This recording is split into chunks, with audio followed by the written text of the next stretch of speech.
केंद्र की मोदी सरकार ने जाति जनगणना करवाने का फैसला किया। लंबे समय से यह मांग चल रही थी, अब जाकर केंद्र ने इसे हरी झंडी दिखाई। अब जाति जनगणना के ऐलान ने पूरे देश की राजनीति में हलचल पैदा कर दी। इसी बात को लेकर अखिलेश यादव ने क्या कहा है, आपको सुनवाते हैं। सुझाव और राय दी हैं, हम लोग सब मिलकर के काम करेंगे। आज के दिन हम सब जब लोग एक साथ बैठे हैं तो जनगणना की जो बहुत पुरानी मांग थी कि जातियों को गिना जाए, जाति के आधार पर आरक्षण हो, सबका हक मिले, सबको बराबरी से उनकी आबादी के हिसाब से हक और सम्मान मिल जाए। मुझे खुशी है इस बात की कि आज महाराजा सुहेलदेव सम्मान स्वाभिमान पार्टी के लोग भी इस पक्ष में हैं कि जाति जनगणना हो और आबादी के हिसाब से उन्हें भी हक और सम्मान मिल जाए। इस लड़ाई में जहां पीडीए के लोगों का साथ दे रहे हैं, मैं एक बार फिर उन सब का बहुत बहुत धन्यवाद और आभार प्रकट करूंगा। इन्होंने बहुत सारे सुझाव दिए हैं। उन सुझावों में कुछ सुझाव मैं कह सकता हूं, फिर आप जो पूछना चाहेंगे पूछिएगा। इनका सबसे पहला सुझाव ये है और इनकी मांग है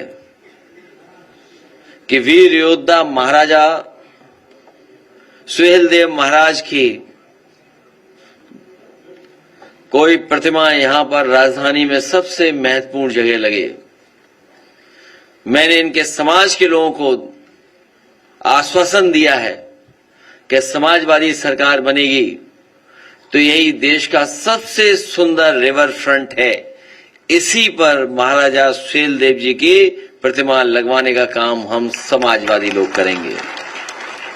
प्रतिमा के साथ साथ उनका शौर्य, उनकी बहादुरी, जिस तरह के वो योद्धा थे, जो उनके हाथ में तलवार होगी, वो तलवार भी सोने के साथ चमकती हुई दिखाई देगी। वो अगर अष्ट धातु या सोने को मिलाकर के बनानी पड़ेगी तो महाराजा सुहेलदेव जी की तलवार यहां पर चमकेगी, राजधानी में रिवर फ्रंट पर, जो सबसे सुंदर और सबसे कीमती जगह है। साथ ही में जो उन्होंने और सुझाव दिए, हम उनके सभी सुझावों पर अमल करेंगे और उनको साथ लेकर के हम लोग आगे बढ़ेंगे। जिस तरीके से इनके समाज ने और इनके साथ साथ पीडीए समाज ने हमें लोकसभा में और पिछले विधानसभा में जो सहयोग और समर्थन दिया था, हमें उम्मीद है कि आने वाले समय में जब 2027 में हम लोग चुनाव लड़ने जा रहे हैं, इनके समाज का पूरा समर्थन हम समाजवादियों के साथ होगा। बहुत अच्छा सुझाव दिया हमारे साथी ने। हालांकि जो पहली बात जो कही तो वो मुझे लगा कि हमारे ही खिलाफ है। खैर, ये सच्चाई है कि हमारे गरीब को न्याय नहीं मिल रहा है। हमारे गरीब और खासकर पिछड़े और दलित समाज के जो लोग हैं, उनके साथ हर स्तर पर भेदभाव हो रहा है। अगर वो अपनी सामान्य समस्या को भी लेकर के जाएं तो भी अधिकारी अनसुनी कर रहे हैं। और कई बार हम लोग सुनते हैं कि जो कुर्सी पे बैठे लोग हैं वो अपमानित कर रहे हैं। और हमारे गांव के लोग और गरीब कई बार योजनाओं को भी नहीं समझ पाते हैं कि योजना हमारे लिए है और इस योजना से हमें कैसे लाभ मिलेगा। उसके लिए भी कई बार वो राजधानी लखनऊ तक आते हैं।